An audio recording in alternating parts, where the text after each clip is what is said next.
Hello guys, कैसे हैं आप सभी लोग। आशा करता हूँ कि बहुत खुश होंगे और सही होंगे। आज का जो हमारा टॉपिक रहने वाला है वो प्रियम्बल का लास्ट पार्ट है।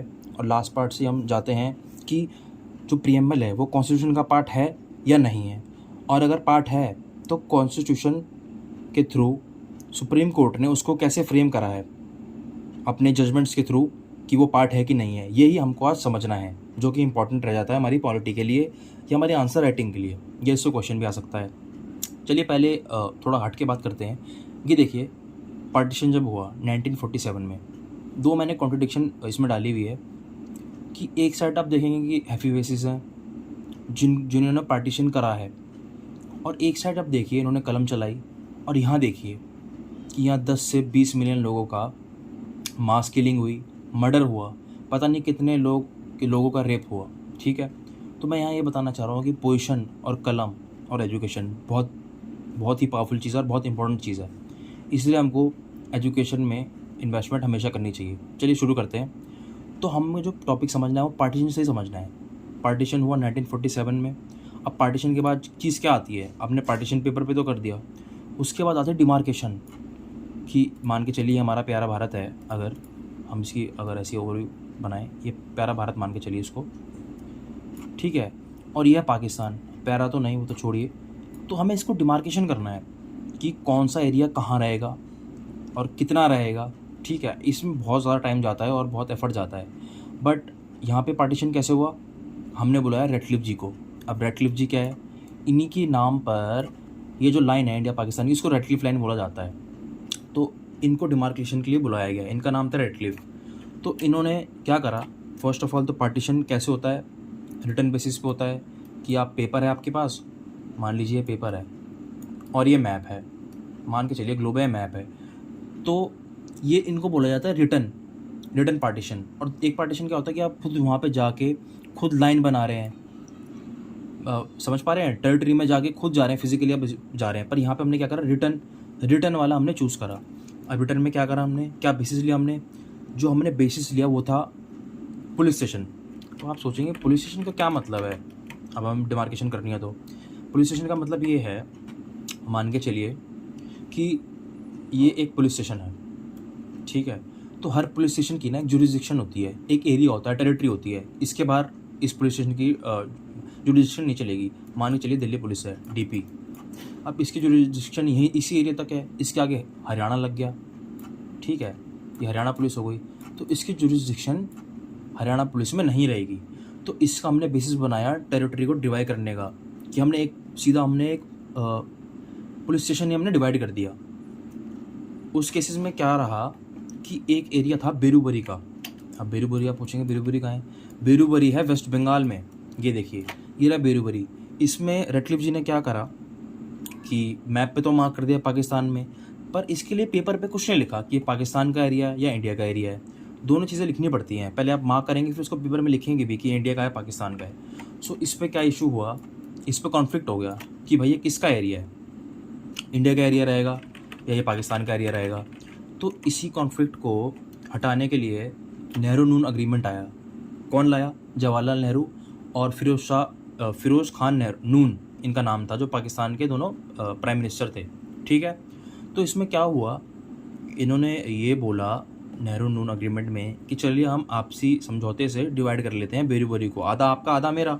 सिंपल इन्होंने बात करी।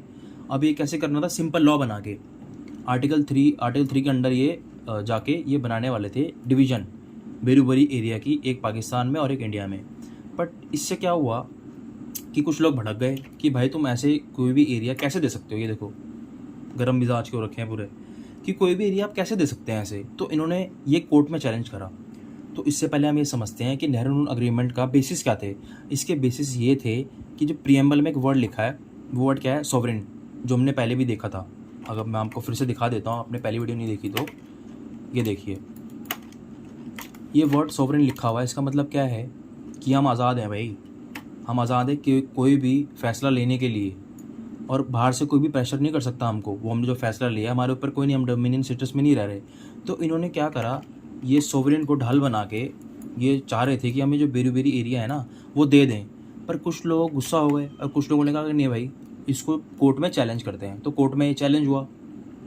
कोर्ट में चैलेंज हुआ कि whether the government of India could seed का मतलब होता है गिव अवे, कोई टेरिटरी को देना, क्योंकि हम सोवरेन लिखा हुआ है, हमने सोवरेन मेंशन है प्रियम्बल में। तो कोर्ट ने क्या बोला कि नहीं भाई, प्रियम्बल हमारे कॉन्स्टिट्यूशन का पार्ट नहीं है, ना ही सोर्स ऑफ पावर है और लिमिटेशन। मतलब ये सोर्स ऑफ पावर नहीं है कि आप इसको चैलेंज कर दो कहीं भी या इसके बेसिस पे आप कुछ भी करने लग जाओ। तो बेरुबरी केस में 1960 में क्या बोला, जो मैं बोलूँ, मतलब जहाँ मैं मार्क कर रहा हूँ आपको वो ध्यान रखना है बस, कि क्या बोला गया कि ये पार्ट नहीं है भाई कॉन्स्टिट्यूशन का, ये देखिए, it is not a part of the constitution, ठीक है।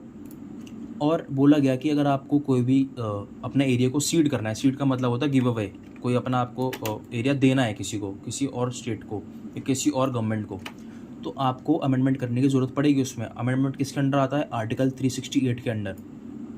अब हमें ये पढ़ना है कि आर्टिकल 368 के अंदर जो अमेंडमेंट हमें गिवन है उसमें 2 पॉइंट्स क्या है, चलिए समझते हैं।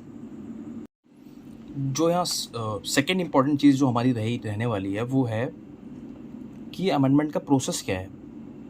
पहले तो 368 जो अमेंडमेंट है वो कॉन्स्टिट्यूशनल अमेंडमेंट होती है और वो आती है स्पेशल मेजॉरिटी के अंदर। स्पेशल मेजॉरिटी के थ्रू हमको ये अमेंडमेंट करनी होती है।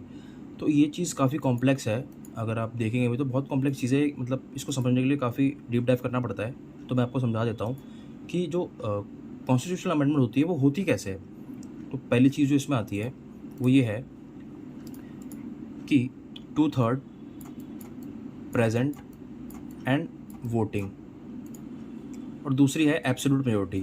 ABS कर देता हूँ मैं यहाँ पे थोड़ा समझने के लिए। तो यहाँ पे हम समझेंगे कि मान लीजिए अगर लोकसभा में कोई बिल आया अमेंडमेंट का, तो अगर आप वहाँ की स्ट्रेंथ है 540, तो इसमें से हमें वो निकालने हैं जो एब्सेंट है, बस प्रेजेंट की हमें वैल्यू चाहिए होती है। मान लीजिए 30 इसमें से एब्सेंट है। और वोटिंग का मतलब यहाँ है कि जो वोट करना चाहते हैं वो ही इसमें इंक्लूडेड है, और जो वोट करना नहीं चाहते उनको हम हटा देंगे। तो मान लीजिए 10 वोट नहीं करना चाहते, तो इसकी वैल्यू क्या आई, 500। प्रेजेंट वोटिंग की, अभी प्रेजेंट वोटिंग की वैल्यू यही है बस। अब इसका भी हमें 2/3 करना है। 2/3 इसका जब करेंगे तो उसका आंसर आएगा 333, ठीक है। ये एक टाइप ऑफ मेजॉरिटी हो गई, इसके अंदर दो है ना, ये 2/3 वाली मेजॉरिटी हो गई, अब हो गई एब्सोल्यूट मेजॉरिटी। ये दोनों ही स्पेशल मेजॉरिटी के अंदर आती है। तो इसमें हमें क्या देखना है, 50% टोटल हाउस प्लस 1। इसमें प्रेजेंट एंड वोटिंग का कुछ हिसाब नहीं है, इसमें बस 50% से एक एक्स्ट्रा होना चाहिए। मान के चलिए, ऊपर वाले एग्जांपल को भूल जाइए, उसमें मैंने अलग एग्जांपल दिया हुआ है, नीचे मैं आपको ढंग से समझा देता हूँ। मान लीजिए स्ट्रेंथ वही रखते हैं, 540 स्ट्रेंथ है।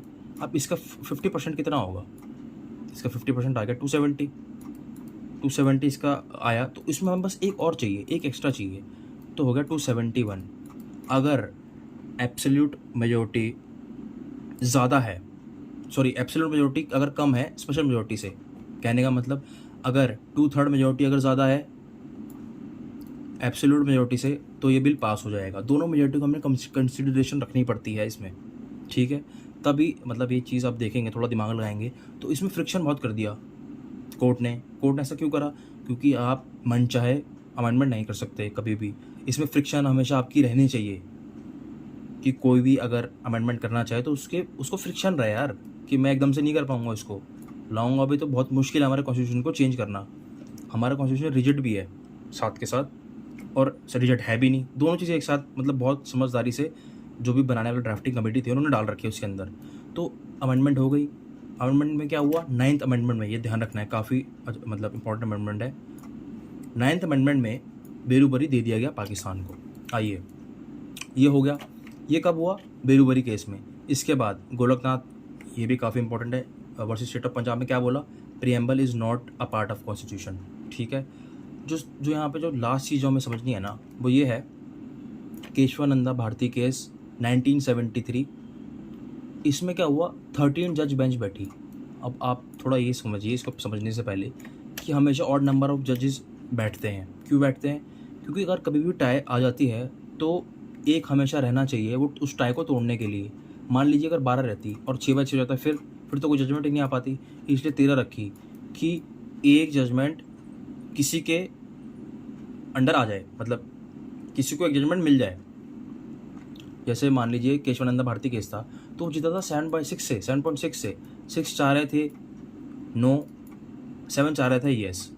तो मतलब ये केशवानंदा भारती केस जज ऑफ बेंच में जो भी जजमेंट आई है वो 7/6 रेशो से आई है।